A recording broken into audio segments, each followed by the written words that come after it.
Hey guys, in this video, I'm going to show you two different areas in the evergreen webinars that's different than the live webinars that you create. Okay, for the most part, everything is exactly the same except two different spots within the setup here. So I'm going to show you those two spots and explain those. So the first one is going to be in the registration page. Okay, the registration page, obviously it's not going to be a live webinar. It's depending on when they show up for or go to your registration page, they're going to see different times based on their local time zone.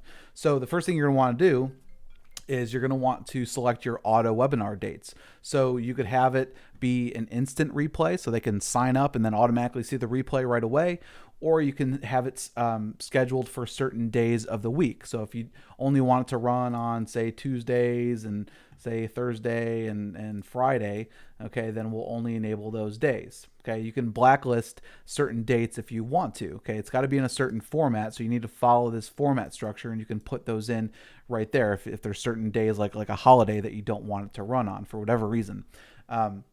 You can do that. So we select the days that we want the auto webinar to run, and then we have the auto webinar time. So say that I want this to run at 11 a.m. I want it to also run at 2 p.m. and 8 p.m. So you can give them three different options on each of those days to be watching basically the live recorded webinar. Okay, so that's the first place that you're going to want to, that's going to be a little bit different than the live webinar, which is obviously only going to be on one day and one time. Okay, then you have your auto webinar area here. So there's a few areas that need to be added. So you need to paste in your MP4 and WebM formats. Okay, I shoot a video showing you how to create both of those formats. There's a free piece of software that'll allow you to do that.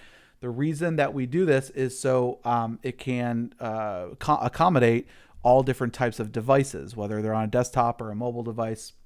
Okay, and so we need to be able to put both of those webinar URLs in. Now you can put those on your server, you could put them on Amazon S3. It just needs to be uploaded somewhere on the web so you can reference that URL. Okay, then you also need to put in how long the video or the webinar replay is in minutes. So just put it to the closest minute. So if it's 60 minutes 30 seconds, put 61 minutes and just put that into this box here. Okay, then this is just text that they show you, the webinar video loading copy and the live video background color, just aesthetics there.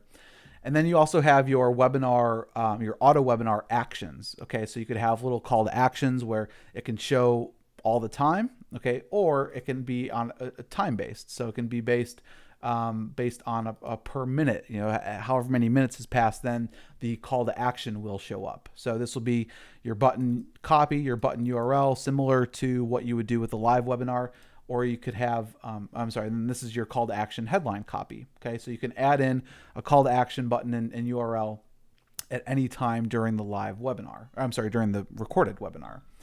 After the webinar is complete, you can automatically redirect them to maybe a checkout page or any other URL that you want to. So you can use this redirect feature, or you can just disable it. Okay, so those are the two areas that are going to be different than the live registration and or the live webinar pages. Okay, so make sure that you, they're pretty much self-explanatory, but that it is a little bit different than running a live webinar. So I just wanted to reference and discuss those 2 points.